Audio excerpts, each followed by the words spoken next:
Hey, my friends. Today I am joined with Joy and Kyle, who were in the Navy for 6 years.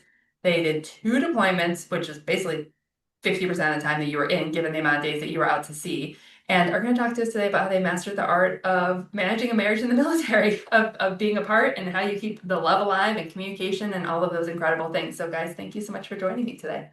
It's our pleasure. All right, let's dive in here. So, how did you guys meet? And were you in the military prior? Can you kind of give me the rundown of what that was like? You want to go? Sure. You fill in. Um, Try to truncate as best we can though. So I went to church on a Sunday morning, and one of my friends there told me that his friend was coming to pick him up to go to the gym after church. And he said, Joy, you need to meet this friend. I'm like, I don't care about meeting your friend. Why do I have to meet this friend? He's like, no, you need to meet my friend. And so after church, I'm walking down the aisle and I walk toward the back and I see this super tall guy standing next to my friend. I'm like, oh, there's the friend. So he introduced us, just felt the need to keep just encouraging us to talk. And then he said, come out and look at his car. I'm like, all right, I'll go look at his car. And then, unbeknownst to me, after that meeting, he said, hey, Kyle, here's Joy's pager number, her cell phone number, and her home number. And then Kyle said, great, you just elevated me to stalker. But he ended up calling me. Yeah. And that we were 17 and 18 years old. Yeah. Are you already in the military when this chance meeting happened, or less So, than chance meeting? You guys send that friend like a Christmas basket every year, right? so, so I had just joined actually, and so it was really not far after, and I wasn't even looking and wasn't really expecting much of anything at all. I was just thinking that day that I was going to go to the gym with a friend of mine, and here we are, 25 years later. So how long? 25 years. You guys do not look old enough. You look fabulous, by the way. This marriage has kept you young. So how long were you guys? So you had just joined, but you hadn't left for boot camp yet. So how long did you guys date then before you ended up leaving for Yeah, training? 6 months. Yeah, right Yeah. around there. Yeah, October to May. Yeah, we met. Well, yeah, we met 7.5. September, started dating in October of 2000, and then you left in May Yeah, for the end of May. basic training. Yeah. Basic training. Yes. Okay. So what conversations did you have before he left? Were you guys like, I mean, you're special, but like have fun and maybe this will work out? Or were you guys like, we're committed, we're getting married, we're gonna make this happen? So Yeah. that's interesting. We were not committed to getting married. We were committed to not quitting. We were committed to communication and talking to each other as much as we could. We had no idea where this was going to go. I was terrified of doing a long distance relationship. I didn't know of anybody who had one that worked or that, enjoyed going through it. The process is taxing. So I was terrified, but we just were committed to not quitting Mhm. and then making deposits everywhere we could. Did you guys come up with a communication plan before you left for training? So that's everything. We probably could end this right after that because Hit me that with is it. the foundation of our entire relationship. Because you have to know, look, back then we didn't have smartphones, we had flip phones still. So we have so much more technology and the ability to like see face to face with people these days. We didn't Yeah. have that. So all we had, honestly, We had even mail. We had mail letters. during boot camp and then email once he got out. And I joke now, people, my daughter, she comes in here and she's watching me work. She said, Mom, you can type so fast. I'm like, do you know how I learned how to type so fast? I had to email your dad all the time because that's the only way we could have a relationship Yeah. was by email. Yeah. And So so, Joy, where were you when he was at boot camp? So we're from Arizona. We're both natives to the state. And so he left. We're so young. We're so young. So I'm back here in Arizona finishing college and working and doing my thing. And he is off, boot camp and then school, power school and prototype yeah. for your nuke program and everything. So we basically stayed apart for 4.5 years, got our schooling done before we got married. Yeah. Okay, so you didn't get married, so you dated for 4 years. At what point in that 4 years did you go from like, we're open to not quitting and communicating to like, no, we're gonna see this thing through until we can be together. Well, that's interesting. Go ahead. We were always, like we said, we were always committed to not quitting. And then my first deployment is when I actually went and we were overseas, we were in Dubai, and I was able to purchase a diamond from a dealer, international dealer, and I was able to feel like I saved a whole bunch of money and come home and get a loose stone, turn into an engagement ring. So it was about the 3 year point Hmm. where then we went 3.5 almost, Hmm. where we got engaged, and then another year for when the timing worked out to actually plan the wedding and have time where I could come home and be available. And it just so happened my ship was going to be into an overhaul period in a shipyard. So I had an extended period of time where I knew I wasn't going to be going out to sea. And so that's kind of how that timing ended up working. And I think if you had asked us in the beginning, there's no way on God's green earth we would have wanted to go 4.5 years. I mean, that's But again, we were challenging. young. I mean, we're getting married also at 21 and 22. Yeah. So, but by then we felt like, all right, Mhm. it's been long enough. And he asked my parents and they said yes. And if my parents were good with it, It's true. then it was the right time. It's true. Yeah. So then you have to go through a process of merging kind of two separate lives into one. Where did that duty station happen at? Norfolk, Virginia. Norfolk. So then, Joy, you guys got married and you just moved out to Norfolk with him? Yeah, he went and got an apartment. We came here, got married, went on our honeymoon, came home, packed up the truck, drove to Virginia, then he left. You had That's a about right. That's ton of about right. deployment. That's about right. So I'm by myself, alone, across the country for the first time in my life. And I actually went from my parents' house to my sister's because I'm like, I got to get out of here and like live alone for a little bit. I had 6 months of living with my sis and then directly married after that. So I had to figure it all out by myself. How Yeah. long were you guys together in Norfolk before he deployed? I think we left in August. We got married in March, so So just a the few end of March, so months. April to August. But I had been out there's workups before that. So you go Mhm. out to sea for like a week or two or three or whatever before that. So that way because again, I was on the Enterprise, which is a carrier, so that the air wing has to get practice before you go into wartime activities. Because if you remember, or if you, well, we should just tell you, this was 2005, 2006. So Operation Iraqi Freedom, Enduring Freedom in Afghanistan, that was in full force. So the air wing they needed to know that they're going into a war zone. So they had lots of practicing to do and training. And so we hit it hard and heavy for going out to sea, and then we left, and then I was gone for 200 days. Oh my goodness. Before we transition into Joy being alone in Norfolk, 4.5 years, there's people gonna be listening right now and they're like, these people didn't even know each other. Like, how many times did you guys see each other in those 4.5 years? So we saw each other every time I could. So Joy mentioned that I did some training. So I had like being in nuclear power in the Navy. It's about a 2-year training program, and Mhm. so for the first couple years, there were lots of times where I come home, and I was dedicated to come home every opportunity. If I had more than 3 or 4 days off, I flew home. So the vast majority of what I spent money on was gas, lodging, and then plane tickets to fly home. And then when we came home, it was all relationships. So we Mhm. always made sure that we were still able to date. We were always Okay. still making sure we could date, making sure that we had the time to have at least one nice legitimate date, and then we'd spend all the evenings together that we could Mhm. and just make all the deposits that we could to each other because that was it. And then I was going to be gone again. So when you guys were apart, did you do anything to keep you connected so it didn't be like just regular day-to-day mundane activities? I think I would just get caught up in that, oh, I'm going to the grocery store, oh, I'm doing this. Like, did you guys say, okay, wait, I'm gonna watch these episodes in this series and you watch them so we can talk about them, let's read this book together? I mean, how did you find the commonalities in other than like the day-to-day life? The phone. We would talk a lot on the phone. A lot. Sometimes on hours on end. And Wake up in the middle of the night. I'm like holding the sheet. I'm like, I gotta go. Kyle, I gotta go. I'm really tired. I'm like, that's not a phone. Okay. and it'd be like 2 a.m. and you wake up thinking you're on the phone still. It happened plenty of times. I only had it happen to me once, That's crazy. but yeah, Yeah. no, we would just be on the phone. Because I was always at least on the East Coast while she was here. So I would be, much later. So I would be the one falling asleep on the phone, and usually that's when her night would be back to her. But we would dump our days, so we would process our days, like what's going on, what are you up to? And honestly, a huge component of that is all going to follow or fall into trust. So how do you develop trust? How do you maintain trust? And for us, it's like not that you're keeping tabs on each other or something like that, but you are processing your days together. So it's like you get to live it from a distance. Like, hey, what are you up to? Or what did you do today? What are some of the highlights?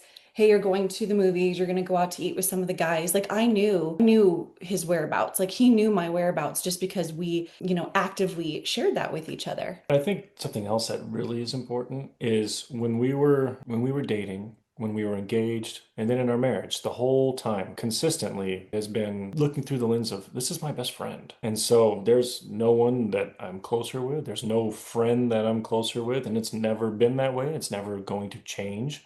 And so that has also been a thing. So the relationship building is about the relationship, and then everything else really became secondary and kind of just would fall in line afterwards. I don't know anyone that I was in the service with who was successful with a long distance relationship remotely the time length that we went. I wouldn't wish it on anyone because it's also terrible. It's not an experience that's good for building that relationship, but with work, and effort, we made it work. And then here we are, 20 plus years later. Joy, you said something really powerful, that it's about trust. What were the little things that you guys did for each other to kind of remind you, you can trust me, like I'm your best friend, this is a safe space?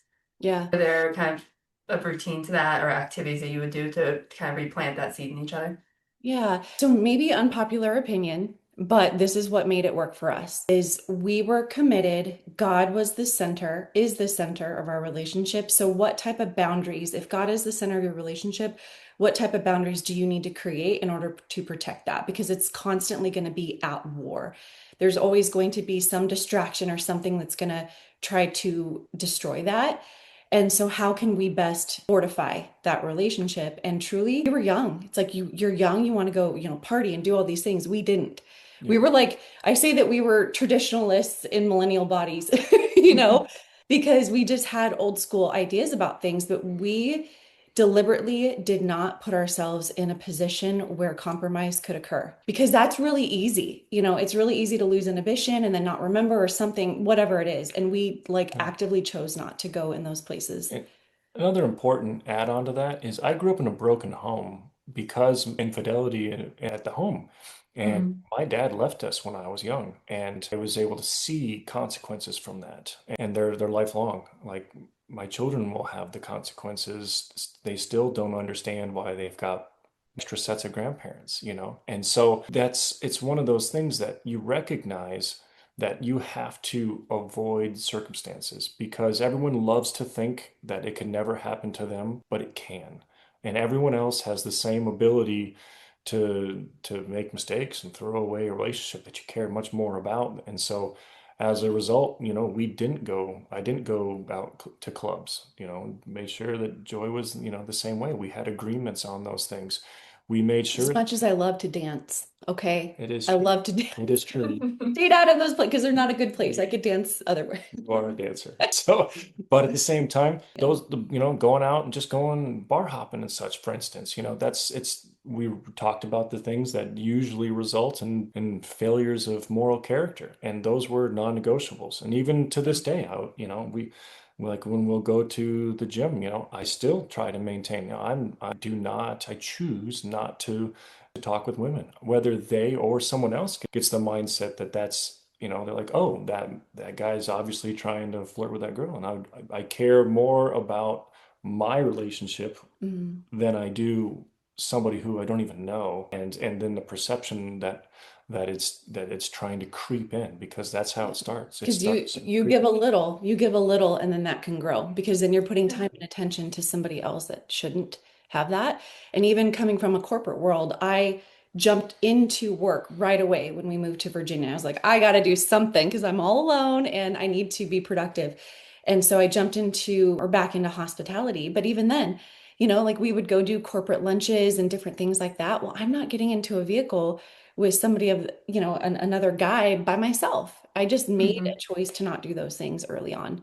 And if you're conscious of it and you're aware of it early and you know that they are potential dangers, if you have that awareness, that'll truly help set up, your Yeah. future trajectory to just Yeah. avoid it. What Um, greater gift, though, to have your almost entire life. People say, "Oh, Joy, Kyle, that's a good age for your first marriage." We got that from we did. various people. Yeah. But how great is it if you are the exception and if you can get through it? I think that that level of discipline is to be But you're the exception because of your actions. And this is where I feel like there's a disconnect sometimes right now, is that okay, distance provides opportunity for vulnerable moments to happen, right? And so if you aren't constantly rechoosing it and rechoosing each other and maybe using a shared framework, like you said, with faith or with any other framework that you guys decide that, hey, this makes me uncomfortable and you do this, great, I will make that compromise, I will adjust. So because I'm choosing you, your comfort is important to me, our relationship is important to me, that trust is important to me, and choosing it every single day in your actions.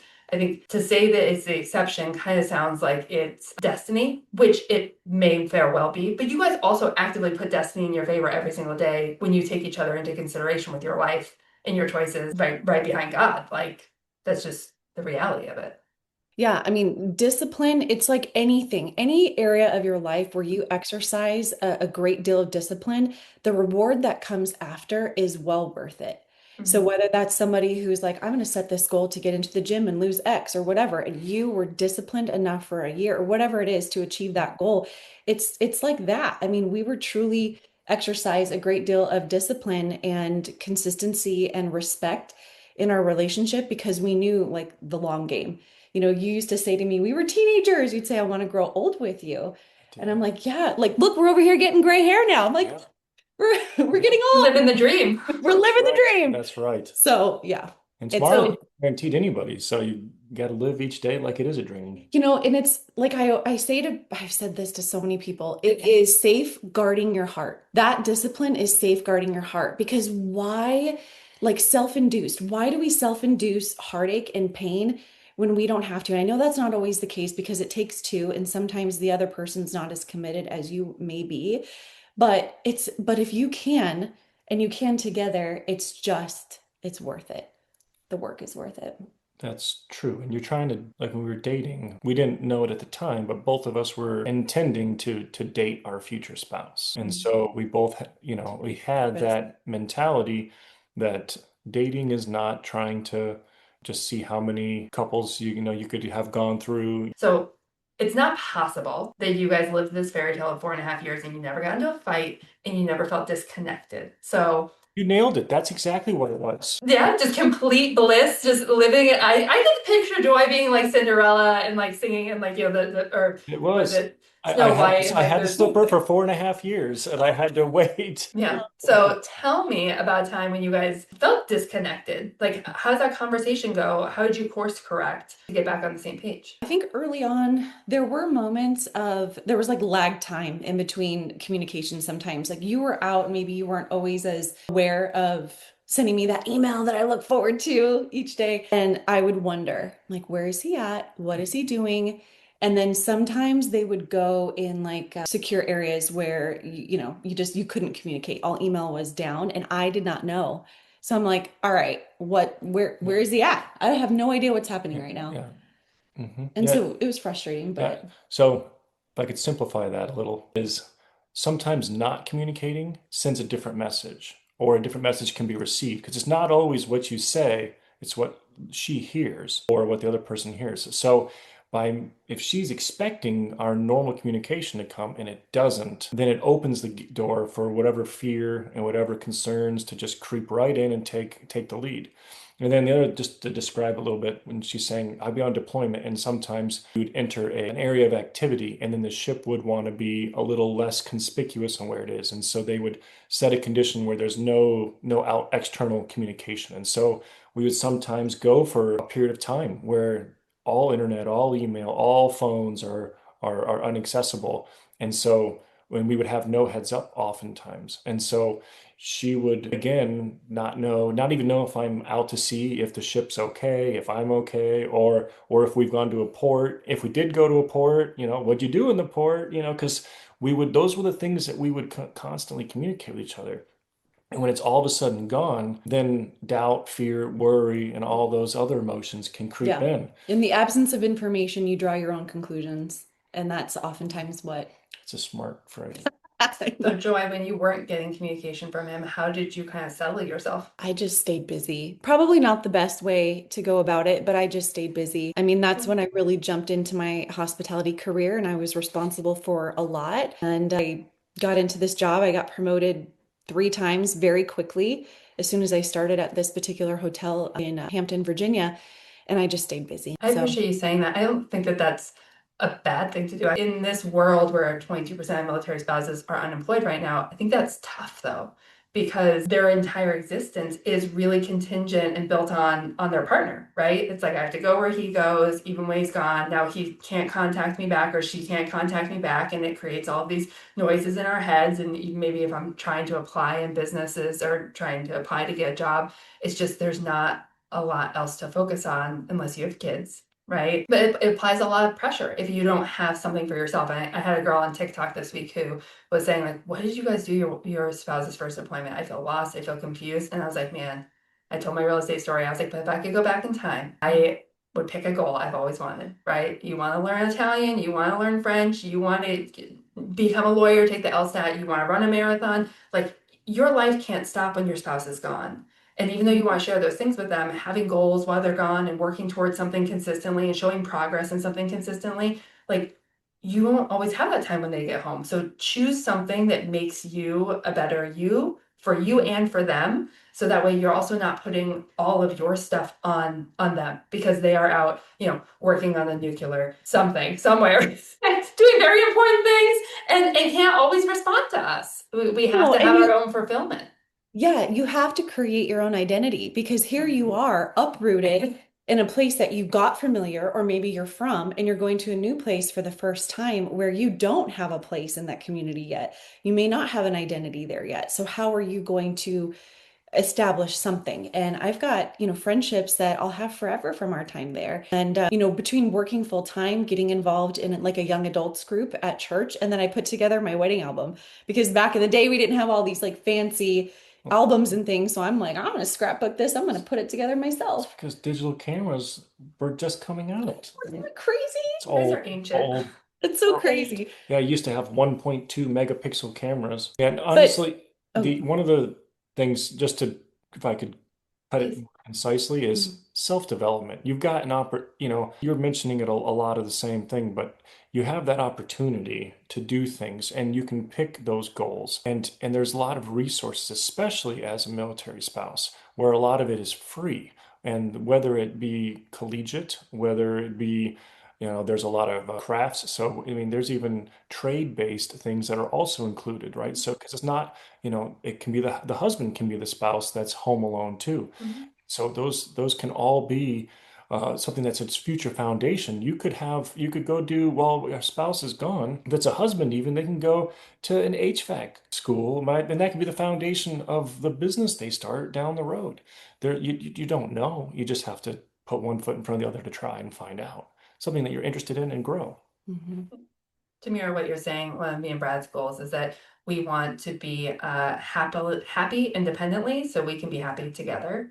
So if one spouse is unhappy, unfulfilled, and not investing in their personal development, it makes it more difficult to be balanced, because I want to be able to support you in your goals. And of course, I want to be able to make you happy, but your happiness can't be contingent on mine, right? We both have that personal responsibility to know what we want, to set our own goals, and then to ultimately pursue them, so that way we can be happy together. Yeah, and you can't make the other person feel bad that they have to leave again. Yet I would hope that neither spouse really is excited about it, but it's their job and that's what they need to do. So whether it's sending care packages, that we did that, yeah, Yeah, those were great. I those are forgot. great. Yeah. You'd have to hide his poor brother's potato chips because people would try to steal them on the ship. You know what I mean? Like it's not ideal. It's not always fun, but that's your mission and that's what you are called to do right now. So you have to support that, either spouse. Yeah. Yeah. And it's interesting, your mom, like I was scared because I was young and I'm leaving in this whole new endeavor before us. And she said, Joy, look at it like a mini adventure. So even though we didn't have to move around like a lot of other people have to move around a lot, it's an adventure and it's an opportunity everywhere you go. Like you're picking up friends every single duty station. Like how cool is that? And then you could travel. We had kids later in life. You could just call up whoever and you've got friends in And, multiple states. It's but pretty cool. and the other thing that you kind of mentioned about the adventure is, we mentioned earlier about dating and pursuing and maintaining the friendship and making that investment. When I was home, if we had more than 2 days together, we would try to drive somewhere. We would try to go somewhere. And Mhm. being in Norfolk, you could go down to the Outer Banks in North Carolina, great beach town, really cool. Wright brothers did the first flight there, if you want to get a little history tie in there. Mhm. And then you also would go up to DC. You got all the history that Virginia has. Williamsburg, Virginia became one of our favorites. There is so much history all the way from Pennsylvania, New York, all the way down, and then into the Carolinas. And And we didn't grow up with that here in Arizona. Our that's history is true. different. True. So, So, so there was always something for us to try to go do. If someone's struggling in their marriage right now and they're separated, in the military, deployment or training, what advice would you have for them to get back on the same page? oh, it's tough because it probably depends on what the struggle is. But if it's worth it to you both, and you want to, or maybe you want to see that it's worth it to you, don't hesitate to get help and ask for support, whatever that is. Even before we got married, we couldn't do like that marriage counseling, which I highly, highly recommend, whether someone gets that in church or something. It's great to do just so that you do have open dialogue about all the things that people argue about when you get married. Like, let's put it all on the table right now before we do this. But we listen to audio tapes. We're dating ourselves again. We listen to audio tapes to prep us for that because we couldn't do it in person. There's no shame in getting a third party, a neutral third party involved to help just kind of get through whatever those issues are. And, for us, it's so easy to pick up the phone. Like nowadays, it's so easy to call or to FaceTime. And I think that that is the default for most communication with couples who are apart. But I love the fact that we did have handwritten when you were in basic training and also emails. There's something more powerful about reading the words and then being able to go back and read the words versus just have a quick in-person, communication and then it's forgotten possibly. See, I have mixed feelings there. I Hmm. know what I think I agree with what you're trying to say because you have something tangible, Hmm. and it's tangible and you can see it. However, in terms of effectiveness, Hmm. face to face is the most effective, phone next effective, most, email, written letters, and then the least effective would be text, right? Because you got Yep. no context. I mean, you come to your own conclusions for the emotion that's behind whatever's written there. Hmm. And so you had the ability also, because we had this Hmm. lots of times where emails would get misconstrued. That's not what I meant, and then it became something that took multiple emails to work through, right? Because just of ineffective communication. But recommendations on how to make it work would be to never forget how you got there in the first place. You had the relationship that ideally started as firmly rooted relationship where there was commitment and trust and developed and fostered that relationship that grew, that kindled, and became something that was tangible, possibly enviable, and then cracks formed. And just because cracks formed doesn't mean that, since we're talking, I'm talking to realtors here, it doesn't mean the house is crumbling down. It just means that it's going to take some work and some effort to fix and repair the visible cracks that have formed. If it has a good foundation and it's something you both make the choice to work through, then the juice is worth the squeeze. You've got to continue on and go, hey, I'm not a quitter. This isn't destroyed. We didn't have a house fire. This wasn't a tornado or a hurricane that came through here like a wrecking ball.